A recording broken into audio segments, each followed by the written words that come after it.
بسم اللہ الرحمن الرحیم۔ السلام علیکم ناظرین، امید ہے آپ سب خیریت سے ہوں گے۔ اللہ تبارک و تعالیٰ آپ کو ہمیشہ اپنے حفظ و امان میں رکھے اور ہر برے وقت اور بری گھڑی سے بچائے۔ آج کا میرا جو ٹاپک ہے وہ بڑا ہی سینسیٹیو اور بڑا ہی ہاٹ ٹاپک ہے، جو کہ پاکستان کے اندر اس وقت جو ہے بہت زیادہ ہوا ہے، اور عدالتوں کے اندر یہ کیسز جو ہیں بہت زیادہ تعداد میں جو ہیں وہ فائل ہو رہے ہیں۔ ڈائیورس یعنی طلاق۔ طلاق ایک ایسا لفظ ہے جو ہمارے نزدیک یا ہمارے معاشرے کے نزدیک یا ہمارے مذہب کے قریب جو ہے جائز الفاظ میں سے بھی ایک مکروہ ترین جو ہے وہ لفظ شمار ہوتا ہے۔ یعنی طلاق دو لوگوں ہی نہیں، دو خاندانوں کے جدا ہونے کا جو ہے وہ پیش خیمہ ہے۔ طلاق وہ لفظ ہے جس کو سن کر عورت کی روح کانپ جاتی ہے۔ نہ صرف عورت کی روح کانپ جاتی ہے بلکہ اس کے ماں باپ اور اس کے ساتھ جڑے ہوئے رشتوں کی بھی روح کانپ جاتی ہے۔ ناظرین، مجھے اس پیشے کے اندر 15 سال سے زیادہ ہو چکے ہیں، اور میں ان تمام کیسز کی بنیاد کے اوپر جو کہ فائل ہوتے ہیں روز دیکھتا ہوں کہ جب بھی کبھی کوئی عورت ڈائیورس لینے کے لیے عدالت میں جاتی ہے تو اگر اس کے بچے ہوتے ہیں تو آپ یقین کریں ان کا مستقبل تباہ و برباد ہو جاتا ہے۔ طلاق کو ایوائڈ کرنے کے لیے صرف ایک پہلو ہے۔ اگر میاں بیوی صرف ایک پہلو کے اوپر جو ہے وہ متفق ہو جائیں تو میں سمجھتا ہوں کہ طلاق کی کبھی نوبت ہی نہ آئے، اور وہ ہے اپنے دل کی بات اپنی زبان پر لانا، اپنے خدشات کو دوسرے کو بتانا، اپنی خامیوں کو خود ایکسیپٹ کرنا، اپنی کوتاہیوں کو خود ایکسیپٹ کرنا اور اس کو درست کرنا، نمبر 1۔ نمبر 2، خاموشی اختیار کرنا۔ جب بیوی غصے میں ہو تو مرد خاموش ہو جائے، جب مرد غصے میں ہو تو بیوی جو ہے وہ خاموش ہو جائے۔ یہ ایک بہترین طریقہ ہوتا ہے میاں بیوی کا اپنے رشتے کو جو ہے وہ کامیاب کرنے کا۔ پھر پاکستان جیسے معاشرے کے اندر بہت سے پیرامیٹرز ہیں جو ساتھ چل رہے ہوتے ہیں، جو کہ اس طاق میں ہوتے ہیں۔ سب سے بڑا شیطان اس طاق میں ہوتا ہے کہ میاں بیوی کے درمیان جو ہے وہ رشتے کو توڑ دے، ان کی راہیں جدا کر دے۔ تو اگر ہم قرآن کریم پڑھیں تو بڑے واضح الفاظ میں جو اللہ تبارک و تعالیٰ نے اس رشتے کو ہی بیان کیا ہے کہ سب سے خوبصورت رشتہ جو ہے وہ میاں بیوی کا ہی ہے، اور جنت میں بھی جو رشتہ ہوگا وہ میاں بیوی کا ہی ہوگا۔ نہ وہاں پر بہن بھائی ہوں گے، نہ ماں باپ ہوں گے، نہ دوست احباب ہوں گے، صرف ایک رشتہ ہوگا اور وہ ہوگا میاں بیوی کا۔ تو ہمیں اس رشتے کو خوبصورت بنانے کے لیے اللہ تبارک و تعالیٰ کے احکامات کے اوپر چل کے اس کو کامیاب کرنا ہوگا۔ اور اگر ہم دینی تعلیمات کو چھوڑ دیں گے اور اپنے حقوق و فرائض کو پس پش ڈال دیں گے تو پھر اس کا نتیجہ طلاق ہی نکلتا ہے۔ میں اپنے تجربے کی بنیاد پر تمام اپنے دیکھنے والوں سے یہی ریکویسٹ کروں گا کہ کائنڈلی کبھی طلاق کی طرف مت جائیے گا۔ بالخصوص اگر آپ کے بچے ہو جائیں تو اپنی زندگیوں کو اپنے بچوں کی خاطر جو ہے وہ قربان کیجیے گا، اور اپنی زندگی کو بہتر بنانے کے لیے، اپنے بچوں کے مستقبل کو بہتر بنانے کے لیے سمجھوتا کیجیے۔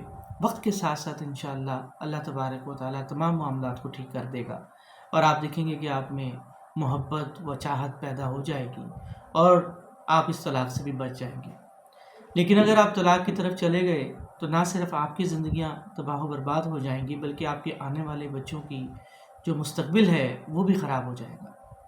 لہٰذا ایز اے لائر میرا آپ کو یہی ایڈوائس ہے کہ پلیز آپ طلاق کی طرف مت جایا کریں، اپنے معاملات کو بیٹھ کر خود ہی سولو کر لیا کریں، اور کسی تیسرے بندے کو بیچ میں مت ڈالیں۔ جب ہم کسی تیسرے شخص سے کوئی بات کرتے ہیں تو وہ ہماری بات دوسرے بندے تک جو ہے وہ پتہ نہیں کس پیراہن میں پہنچائے، تو بات مزید بگڑنے کا بھی خدشہ ہوتا ہے۔ میں نے بڑی دفعہ دیکھا ہے کہ لڑکی نے کوئی بات کی نہیں ہوتی تو لڑکے کے ماں باپ تک وہ بات پہنچ جاتی ہے، لڑکے تک وہ بات پہنچ جاتی ہے۔ لڑکی بعد میں کہتی ہے جی میں نے تو یہ بات کی نہیں۔ تو آپ جس بندے کو پیسنجر کے طور پر یہ بات کر کے بھیج رہے ہوتے ہیں، یا آپ کے ماں باپ جو ہیں وہ کسی تیسرے بندے کو جو ہے وہ بیچ میں انوالو کر دیتے ہیں، کچھ بزرگوں کو انوالو کر دیتے ہیں، وہ آپ کی بات وہاں تک پہنچاتے ہیں، ان کی بات آپ تک پہنچاتے ہیں، تو اس سے بھی بڑے مسائل پیدا ہو جاتے ہیں۔ تو آپ کو حد الامکان کوشش کرنی چاہیے کہ آپ دونوں میاں بیوی بیٹھ کر اپنے مسائل کو خود بند کمرے میں حل کریں، ایک دوسرے کو بتائیں کہ بھائی آپ کی یہ بات مجھے ناگوار گزری ہے، اور آپ کی اگر کوئی خامی اور غلطی کوتاہی ہے تو آپ اس سے معافی مانگ لیں. معافی مانگنے سے کوئی انسان چھوٹا بڑا نہیں ہو جاتا. آپ کے مسائل حل ہو جاتے ہیں صرف معافی مانگنے سے. دیکھیں میں آپ کو ایک بات بتاؤں, میاں بیوی کے رشتے کے اندر سب سے بڑا جو رشتہ ہوتا ہے وہ تعلق, اس رشتے میں جو تعلق ہوتا ہے وہ اعتماد کا تعلق ہوتا ہے, وہ بھروسہ ہوتا ہے, وہ اعتبار ہوتا ہے. اس اعتبار کو ڈیولپ کرنے کے لیے آپ کو بات کرنی چاہیے.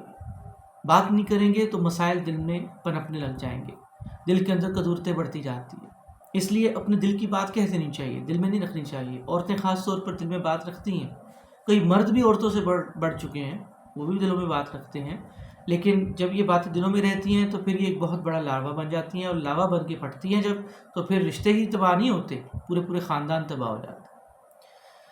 اب بات آ جاتے ہیں کہ ان تمام تر باتوں کے باوجود اگر کوئی شخص طلاق دینا چاہتا ہے یا کوئی طلاق لینا چاہتا ہے تو دو مختلف کیٹیگریز ہیں. اگر تو مرد عورت کو طلاق دیتا ہے تو وہ طلاق کہلائے گی, اور اگر عورت مرد سے طلاق لیتی ہے تو وہ خلا کہلاتا ہے. اب اس طلاق کے اوپر جو ہے سورہ نساء بڑے واضح ہے. قرآن کریم کی سورہ نساء کے اندر اللہ تبارک و تعالیٰ نے طلاق کا طریقہ بڑے احسن طریقے سے جو ہے وہ بیان کیا ہے. اللہ قرآن میں فرماتا ہے کہ جب تم کسی کو اپنے سے علیحدہ کرنے لگو, یعنی اپنی بیوی کو طلاق دینے لگو, تو بڑے خوش اسلوب طریقے سے دے دو. اس کے اوپر جو ہے کیچڑ مت اچھالو, اس کے کردار کے اوپر کیچڑ مت اچھالو, اس کے اوپر نازیبا الفاظ کا استعمال مت کرو, اس کو داغدار مت کرو, اس کے کردار کو داغدار نہ کرو. لیکن انفارچونیٹلی ہمارے معاشرے کے اندر جب بھی کوئی مرد عورت کو طلاق دینے کا سوچتا ہے تو وہ عورت کے کردار کے اوپر اتنا کیچڑ اچھالتا ہے کہ وہ عورت جو ہے وہ معاشرے کے اندر منہ دکھانے کے قابل نہیں رہتی. حتیٰ کہ عدالتوں کے اوپر اس کے کردار کے اوپر اتنے زیادہ برے الزامات لگائے جاتے ہیں کہ واللہ سن کر جو ہے وہ حیرانگی ہوتی ہے اور دکھ بھی ہوتا ہے کہ کیا ایک انسان جو اپنی بیوی کے ساتھ 6 ماہ 2 ماہ یا 2 ہفتے بھی ساتھ رہا ہو, وہ اپنی بیوی کے کردار کے اوپر کیسے الزام لگا سکتا ہے؟ جبکہ اللہ تبارک و تعالیٰ قرآن میں واضح الفاظ میں فرماتے ہیں کہ بڑی عزت کے ساتھ اپنی جو ہے بیوی کو اپنے سے جدا کر دو, اس کو طلاق دے دو. اور طلاق کا احسن طریقہ طلاق ثلاثہ ہے, یعنی آپ ایک طلاق دیتے ہیں تو 1 ماہ تک جو ہے وہ انتظار کریں, طلاق اول اس کو بھیج دیں. ایک اسٹیمپ پیپر 100 روپیز کا اسٹیمپ پیپر نکلتا ہے, اس کو آپ ویریفائی کروا کر طلاق اول اس کے اوپر لکھیں, گواہوں کے نام بیچ پہ ڈالیں, گواہوں کے جو ہے وہ دستخط انگوٹھے کر کے, خود دستخط انگوٹھے کر کے بذریعہ پوسٹ آپ جو ہے اپنی بیوی کے گھر جو ہے طلاق اول بھیج سکتے ہیں. 1 ماہ کے گیپ کے بعد آپ طلاق دوم بھیجیں گے. اسی طریقے پر تیسرے مہینے آپ طلاق سوم بھیجیں گے, اور اب آپ کی طلاق جو ہے وہ ہو جائے گی, کیونکہ 3 مہینے کے اندر اگر آپ رجوع کرنا چاہیں تو رجوع کر سکتے ہیں. یہ وہ پروسیجر ہے جو کہ اسلام کے اندر دیا گیا ہے, اور قرآن کے اندر بڑے واضح الفاظ میں طلاق کا طریقہ بتایا گیا ہے. تو ہم بینگ اے مسلم ہمیں چاہیے کہ ہم اپنے طلاق کے معاملات کو خوش اسلوبی کے ساتھ اچھے طریقے سے, جیسے اللہ تبارک و تعالیٰ کا حکم ہے ویسے جو ہے وہ ہم اس کو سر انجام دے دیں. دیکھیں انسان کی زندگی طلاق پر ختم نہیں ہو جاتی. بسا اوقات بہت سے ایسے مسائل ہو جاتے ہیں کہ میاں بیوی کا آپس میں اکٹھا چلنا بھی مشکل ہو جاتا ہے. تو اسلام اس میں کہتا ہے کہ ٹھیک ہے آپ سپریٹ ہو جائیں, لیکن عزت کے ساتھ, ایک دوسرے کی عزت کرنا مت چھوڑیں, غلط بیانی مت کریں. میں نے یہاں پر دیکھا ہے کہ لڑکیاں کورٹ کے اندر خلا کا جو ہے دعویٰ دائر کرتی ہیں, ساتھ ڈوری آرٹیکلس اور مختلف قسم کے دعویٰ جات ہوتے ہیں, ریکوری آف ڈوری آرٹیکلس سامان جہیز کا بھی کر دیتی ہیں. تو اس میں بے پناہ قسم کا جو ہے وہ سامان جہیز لکھ دیا جاتا ہے, اور جھوٹی جو ہے وہ چیزیں اور رسیدیں بنا کر جو ہے عدالت کو بھی گمراہ کیا جاتا ہے, اور جو ہے مرد کے اوپر غلط قسم کے الزامات لگا کے کہ یہ ظلم کرتا ہے, زیادتی کرتا ہے اور مارد کٹائی کرتا ہے. اس قسم کے الزامات لگا کر جو ہے مرد کے سے جو ہے وہ زیادہ سے زیادہ پیسے جو ہے وہ ہتھیانے کی کوشش کی جاتی ہے. اسی طرح مرد جو ہے وہ بھی عورت کے اوپر الزامات لگاتا ہے, تو ایسا مت کریں کیونکہ اللہ تبارک و تعالیٰ نے اس سے منع فرمایا. جب آپ کورٹ کے اندر ڈوری آرٹیکلس اور خلا کا دعویٰ دائر کر دیتے ہیں تو پھر عدالت جو ہے وہ نوٹسز جو ہے وہ جاری کرتی ہے. 3 نوٹسز ہوتے ہیں پلس چسپاندگی ہوتی ہے, اور اس کے بعد جو اخبار اشتہار ہو جاتا ہے, اور عدالت آپ کو جو ہے وہ دونوں پارٹیز کو سننے کے بعد اگر آپ جو ہے کی پارٹی آ جاتی ہے، یعنی اگر رسپونڈنٹ آ جاتا ہے، آپ کا ہسبینڈ کورٹ کے اندر آ جاتا ہے، تو اس کو جواب دینے کے لیے عدالت موقع دیتی ہے اور ایک ریزنیبل ٹائم دیتی ہے کہ آپس میں آپ صلح کر لیں اور اتحاد ہو جائے آپ کا، اور اس کے بعد عدالت جو ہے پھر اپنی کارروائی شروع کرتی ہے۔ اگر آپ کا معاملہ سیٹل نہیں ہوتے ہیں تو معاملہ ڈائیورس کی طرف چلا جاتا ہے۔ اب یہاں پر بات آ جاتی ہے کہ بچوں کی کسٹڈی کے بارے میں کیا ہوگا، کیسے بچوں کی کسٹڈی جو ہے وہ لی جائے گی۔ اگر کوئی میاں بیوی ڈائیورس کی طرف جاتے ہیں تو بچے کس کے پاس رہیں گے؟ دیکھیں، قانون اس کے بارے میں بڑے واضح ہے۔ قانون یہ کہتا ہے کہ اگر تو جو مائنر ہے، جو بچہ ہے وہ لڑکا ہے، تو پھر 7 سال تک جو ہے بچہ جو ہے وہ ماں کے پاس رہے گا، اور اگر جو مائنر ہے، جو بچہ دونوں میاں بیوی کا ہے، وہ لڑکی ہے، تو پھر 13 سال تک جو ہے وہ بچی جو ہے وہ ماں کی کسٹڈی میں رہے گی۔ لیکن جو اصل پرپس ہوتا ہے عدالت کا، وہ ویلفیئر آف دا مائنر ہوتا ہے، کہ عدالت یہ دیکھتی ہے کہ بچے کی ویلفیئر کہاں پر زیادہ ہے، کون زیادہ اچھی پرورش کر سکتا ہے، کون زیادہ دیکھ بھال بچے کی کر سکتا ہے۔ اوبیسلی اگر ایک بچہ جو ہے وہ 2 سال سے کم ہے تو اس نے تو ماں کا دودھ پینا ہے، تو بچہ جو ہے ماں کے پاس ہی رہنا چاہیے۔ اس لیے ماں باپ اس بات کا فیصلہ کریں، اس بات کا تعین کر لیں کہ وہ کسٹڈی جو ہے وہ انیشیلی جو ہے وہ ماں کو دے دی جائے، تاکہ ماں جو ہے وہ اس کی جو ہے اچھے طریقے سے نگہداشت کر سکے۔ لیکن یہاں پر مسئلہ کچھ اور آ جاتا ہے۔ مسئلہ یہ آ جاتا ہے کہ ماں جو ہوتی ہے وہ بچے کو باپ کے خلاف کرنا شروع کر دیتی ہے کہ تمہارا باپ تو ہے ہی ظالم، تمہارے باپ نے ظلم کیے، تمہارے باپ نے مجھے طلاق دے دی، تمہارے باپ کے جو ہے فلاں عورت سے ناجائز تعلقات تھے۔ تو بچے کا ذہن ایسے بھر دیا جاتا ہے کہ وہ 2 سال کے بعد 7 سال تک کا ہوتا ہوا باپ کے اتنا خلاف ہو جاتا ہے کہ وہ باپ کا گریبان پکڑنے کو آ جاتا ہے، حتیٰ کہ باپ کو جو ہے اپنا بدترین دشمن جو ہے وہ تصور کرنے لگتا ہے۔ تو میری ماؤں سے درخواست ہے کہ خدا را جیسے وہ آپ کا بچہ ہے ایسے ہی وہ اس کا بچہ بھی ہے، تو آپ اپنے ذاتی مفادات کے لیے بچوں کا ذہن مت خراب کریں۔ آخر مرنا نہیں ہے، ہم سب نے مرنا ہے، ہم سب نے اللہ کو جواب دینا ہے، ہم سب نے اپنی قبر میں جا کے حساب دینا ہے۔ تو خدا کے لیے ایسے اعمال مت کریں کہ آپ کو آنے والی زندگی جو ہے وہ آپ کے لیے مشکل ہو جائے۔ اسی طریقے پر جب مائنر جو ہے وہ کسٹڈی میں چلا جاتا ہے تو عدالت جو ہے وہ انٹرم خرچہ لگا دیتی ہے، یعنی بچے کا جو خرچہ ہوتا ہے، جو ماہانہ خرچ ہوتا ہے، جو اس کے دودھ وغیرہ کا یا رہن سہن کا، یا اگر بچہ بڑا ہو تو اس کی فیسز وغیرہ کا، تو عدالت جو ہے وہ باپ کی جو انکم ہے منتھلی اور جو اس کا لیونگ سٹینڈرڈ ہے، جو اس کی حیثیت ہے، اس حیثیت کے مطابق جو ہے وہ خرچہ جو ہے وہ لگاتی ہے۔ آج کل سپریم کورٹ کی ججمنٹس کے بعد جو ہے وہ کم از کم خرچہ جو ہے وہ 5,000 یا 7,000 لگایا جاتا ہے، کیونکہ کموڈیٹیز آف لائف جو ہے وہ بہت زیادہ جو ہے وہ مہنگی ہو گئی ہوئی ہیں، اس لیے جو ہے عدالت جو ہے وہ منیمم خرچہ جو ہے 5 سے 7,000 لگاتی ہے۔ لیکن میں یہاں پر ایک سوال کرتا ہوں اس باپ سے جو اپنے بچے کو خرچہ دے رہا ہے کہ کیا 5,000 یا 7,000 مہینے کا خرچہ جائز ہے؟ کیا اس کی نظر میں وہ اپنے بچے کو 5-7 ہزار ہی مہینے کا خرچ جو ہے وہ دینا پسند کرے گا؟ کیا بچہ اگر اس کے پاس ہوتا تو کیا اس سے زیادہ خرچہ وہ اپنے بچے پہ نہ کرتا؟